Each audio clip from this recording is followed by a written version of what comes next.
Bismillahirrahmanirrahim.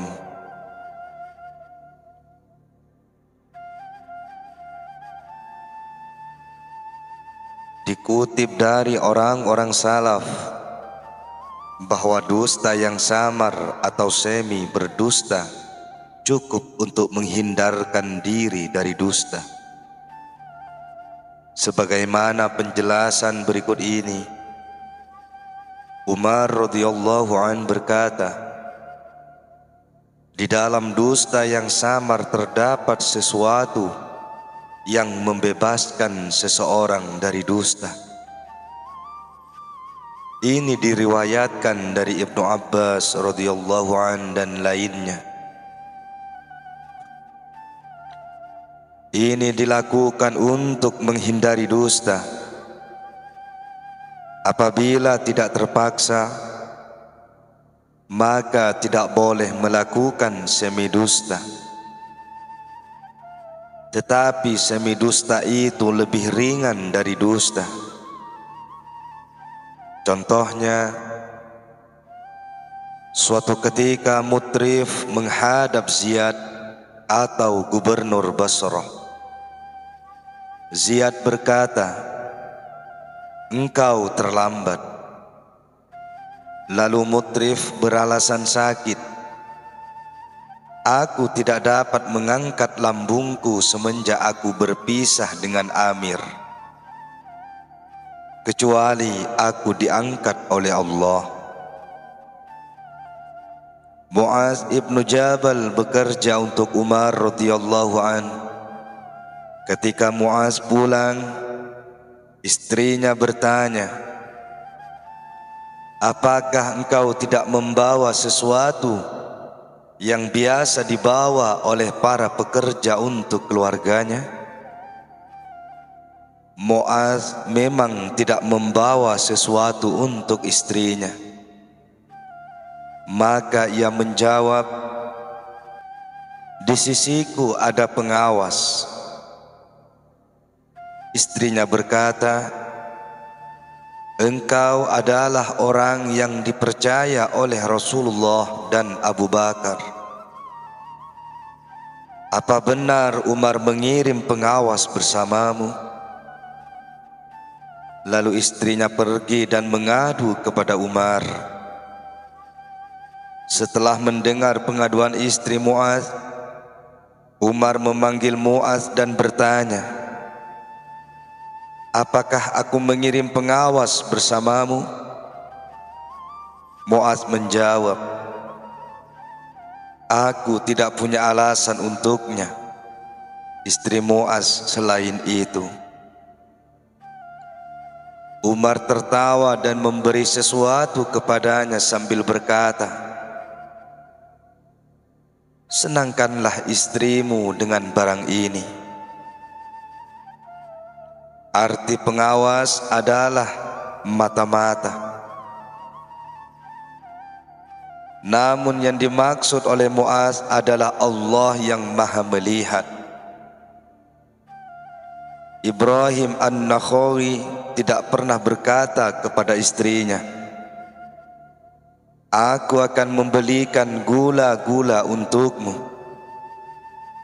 Tetapi ia berkata, "Bagaimana pendapatmu jika aku membeli gula-gula untukmu?" Karena ada kemungkinan ia tidak dapat membelikannya, karena lupa atau ada halangan. Begitu juga ketika Ibrahim An-Nakha'i dicari orang yang tidak disukainya, padahal ia berada di rumah. Maka ia berkata kepada budak wanitanya, "Katakan kepadanya, silahkan cari di masjid, dan jangan engkau katakan ia tidak ada di rumah, agar tidak dusta." Sedang Amir ibnu Syarahil Asy-Sya'bi apabila dicari oleh orang yang tidak disukainya, padahal ia berada di rumah, Maka ia membuat garis melingkar dan berkata kepada budak wanitanya, "Letakkan jarimu di sini dan katakanlah, ia tidak ada di sini." Demikian itu diperbolehkan pada waktu ada keperluan. Adapun pada saat tidak diperlukan, maka tidak boleh berbuat demikian. Hal itu sama dengan dusta. Kalaupun kata-kata itu bukan dusta, melakukannya tetap makruh. Diriwayatkan oleh Abdullah ibnu Utbah bahwa ia berkata, "Aku pernah bersama ayahku menghadap Umar ibnu Abdul Aziz. Lalu aku keluar dengan pakaian tertentu. Lantas ada orang bertanya, 'Apakah pakaian ini dari Amirul Mukminin?' Aku menjawab, 'Mudah-mudahan Allah membalas Amirul Mukminin dengan kebaikan.' Ayahku kemudian berkata, 'Hindarilah dusta dan apa yang serupa dengannya.' Ayahnya melarang melakukan semi dusta seperti itu, karena di dalamnya ia menetapkan harapan atas dugaan dusta dengan tujuan membanggakan diri. Ini merupakan tujuan yang batil dan tidak ada gunanya. Perkataan semi dusta itu diperbolehkan untuk mencapai tujuan yang ringan, seperti menyenangkan hati orang lain dengan bersenda gurau, sebagaimana sabda Rasulullah sallallahu alaihi wasallam, "Wanita tua tidak akan masuk surga." Sabda Rasulullah sallallahu alaihi wasallam pada wanita lain yang di matanya ada sesuatu yang putih. Rasulullah sallallahu alaihi wasallam bersabda pada wanita lainnya, "Kami akan bawa engkau di atas anak unta." Adapun dusta yang terang-terangan adalah seperti yang dilakukan oleh Nuaim al-Ansari radhiyallahu anhu bersama Utsman ibnu Affan dalam cerita orang buta yang kisahnya sebagai berikut.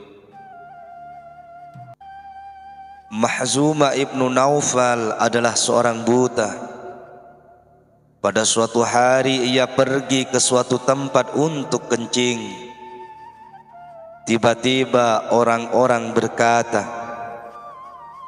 "Jangan kencing di situ, karena itu masjid." Lalu Nuaim menuntun orang itu ke belakang masjid dan berkata, "Kencinglah di sini." Dan Nuaim langsung pergi meninggalkan Mahzumah. Mahzumah lantas bertanya, "Siapa yang membawaku ke tempat ini? Aku akan memukulnya." Orang-orang menjawab, "Nuaim." Pada suatu hari ia menemui Nuaim. Lalu Nuaim berkata kepadanya, "Engkau mencari Nuaim?" Mahzumah menjawab, "Iya." Nuaim kemudian menuntunnya menuju kepada Utsman ibnu Affan yang sedang sholat di sudut masjid dan berkata kepada Mahzumah, "Orang yang di dekatmu itu adalah Nuaim." Kemudian Mahzumah memukul orang yang ada di depannya, padahal orang itu adalah Utsman ibnu Affan yang sedang sholat. Begitu juga yang biasa dilakukan oleh sebagian orang yang mempermainkan orang pandir dengan mengatakan kepadanya, ada seorang wanita yang ingin engkau nikahi. Bila perkataan ini dapat membahayakan orang pandir atau menyakiti hatinya, maka itu diharamkan. Jika tidak menyakitkan dan tujuannya hanya bergurau, maka pelakunya tidak termasuk fasik, tetapi dapat mengurangi derajat keimanannya. Rasulullah sallallahu alaihi wasallam bersabda, tidak sempurna iman seseorang hingga ia mencintai saudaranya sebagaimana ia mencintai dirinya sendiri, dan hingga ia menjauhi dusta dalam bersenda gurau. Sabda Rasulullah sallallahu alaihi wasallam, sesungguhnya orang yang mengatakan dusta untuk membuat orang lain tertawa, maka ia jatuh ke dalam neraka yang sangat dalam. Maksudnya adalah ucapan yang mengandung umpatan yang menyakitkan hati dan bukan semata-mata gurauan. Termasuk dusta yang tidak menyebabkan fasik adalah mengungkapkan sesuatu secara berlebihan. Aku telah berkata begini kepadamu 100 kali, atau aku telah meminta kepadamu 100 kali. Sebenarnya yang dikehendaki dengan ucapan itu bukan jumlahnya, tetapi untuk meyakinkan. Jika pada kenyataannya ia meminta hanya sekali, maka ia telah berdusta. Jika ia memang meminta beberapa kali yang tidak diketahui jumlahnya, maka ia tidak berdosa, meskipun tidak sampai 100 kali atau mungkin lebih dari 100 kali. Namun dalam kenyataannya, ungkapan yang berlebihan seperti ini seringkali berbau dusta. Termasuk dusta yang biasa dilakukan dan dianggap remeh adalah orang yang diperselisihkan makan. Lalu orang itu berkata, aku tidak menyukai makanan itu. Yang demikian ini dilarang dan haram hukumnya, jika pada kenyataannya ia menyukai makanan itu. Mujahid berkata bahwa Asma ibnu Umais berkata, pada suatu malam aku bersama beberapa wanita menemani Aisyah menghadap Rasulullah sallallahu alaihi wasallam. Aku tidak mendapatkan suguhan selain semangkok susu. Lalu beliau minum dan memberikannya kepada Aisyah. Tetapi rupanya Aisyah merasa malu.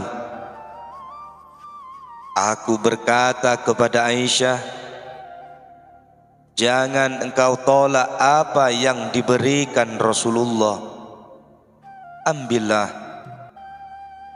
Dengan agak malu, Aisyah mengambil dan meminumnya.